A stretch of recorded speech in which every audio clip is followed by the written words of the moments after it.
কি চমৎকার সমাধান!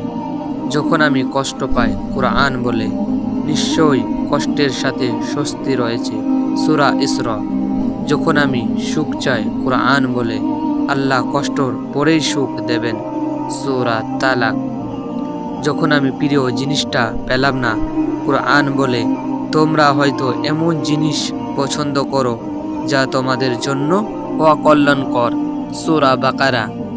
যখন আমি কষ্ট সহ্য করতে চাই না, কুরআন বলে, যারা ঈমান এনেছে এবং সৎ কাজ করেছে, আর আমি কাউকে তার সামর্থ্য এর অতিরিক্ত দায়িত্ব অর্পণ করি না, তারা হচ্ছে জান্নাতবাসী, যেখানে তারা চিরকাল থাকবে।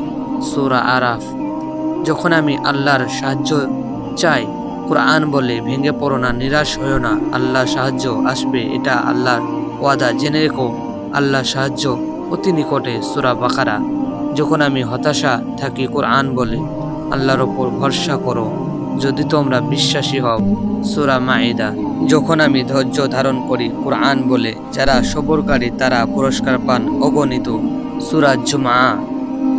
যখন আমি বিপদে পড়ি, কুরআন বলে, আমি অবশ্যই তোমাদেরকে পরীক্ষা করব কিছুটা, ভয়, ক্ষুধা, মাল ও জানের প্রতি, এবং ফল ফসল বিনষ্টের মাধ্যমে, তবে সুসংবাদ দাও সবরকারীদের। সূরা বাকারা। অবশ্যই তুমি পাবে যা চলে গেছে তার চেয়ে উত্তম। সূরা আনফাল। খুবই শিগগিরই তোমরা রব তোমাকে এত দেবেন যে তুমি খুশি হয়ে যাবে। সূরা আল দুহা। ভিডিওটা যদি অবশ্যই ভালো লেগে থাকে, তাহলে ওই সব বন্ধুদের মাঝে ছড়িয়ে দেবেন, যাতে করে সবাই বুঝতে পারে, আর কখনোই আল্লাহর দরবার থেকে নিরাশ হবেন না। আল্লাহ আপনাকে এত কিছু দেবেন শুধুমাত্র সবর করার কারণে।